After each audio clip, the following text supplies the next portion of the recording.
दो साधु एक घने जंगल से निकल रहे थे। एक गुरु और एक शिष्य था। एक वृद्ध और एक युवक था। वृद्ध साधु ने एक झोली अपने कंधे पर टांग रखी थी। ऐसा प्रतीत हो रहा था उसमें वजनी चीज लटकी मालूम पड़ती थी। रात घनी होने लगी थी और जंगल भी घना होने लगा था।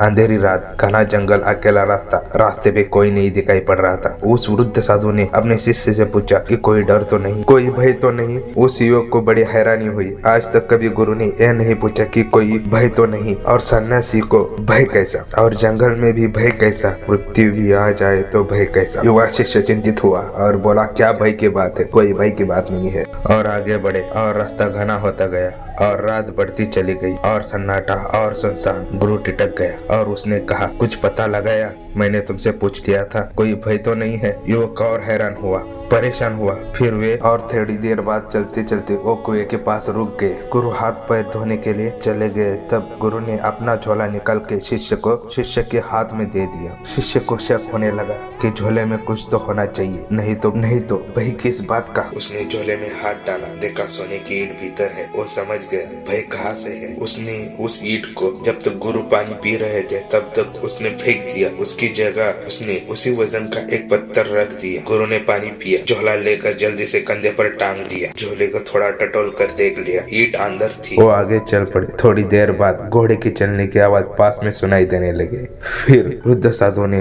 अपने शिष्य से पूछा, बेटा और कोई भय तो नहीं? युवक ने कहा, बिल्कुल निश्चित हो जाइए गुरुदेव, मैं भय को पीछे फेंक आया हूँ। साधु एकदम घबरा गया। उसने जल्दी से झोला देखा तो उसमें पत्थर रखा हुआ था, लेकिन इतनी देर ये पत्थर भी भय दे रहा था। वह वृद्ध साधु हंसने लगा और बोला, हद हो गई, इतनी देर तक इस पत्थर को ढो रहा था और यह मुझे भय भी दे रहा था। तूने ठीक कहा, तू भय को सच में पीछे छोड़ आया। तो तूने इतनी देर तक क्यों नहीं कहा मैं पत्थर को ढो रहा था और भयभीत भी हो रहा था? इतनी देर का भय व्यर्थ था। उसका शिष्य बोला, अगर ठीक से समझे तो पहले भी जो भय था वो भी व्यर्थ था। वो भी वजन था, ये भी वजन था, लेकिन वो सोना था, वो इसीलिए वो सार्थक दिखाई पड़ता था, और ये पत्थर है इसीलिए वो व्यर्थ है। समझने पर ही सारा निर्भर है। सब कुछ वही है, रात वही है, जंगल वही है, बस अब कोई भय नहीं है। हम जिसे ढो रहे हैं उसे देखिए, वो व्यर्थ तो नहीं है, नहीं तो पूरी जिंदगी हम सोना समझकर पत्थर को ढोते रहेंगे और वो हमें व्यर्थ मालूम पड़ेगा। जीवन का सही लक्ष्य बनाइए और चल पड़िए। हमारी जीवन के व्यर्थ चीजों को निकाल फेंकिए और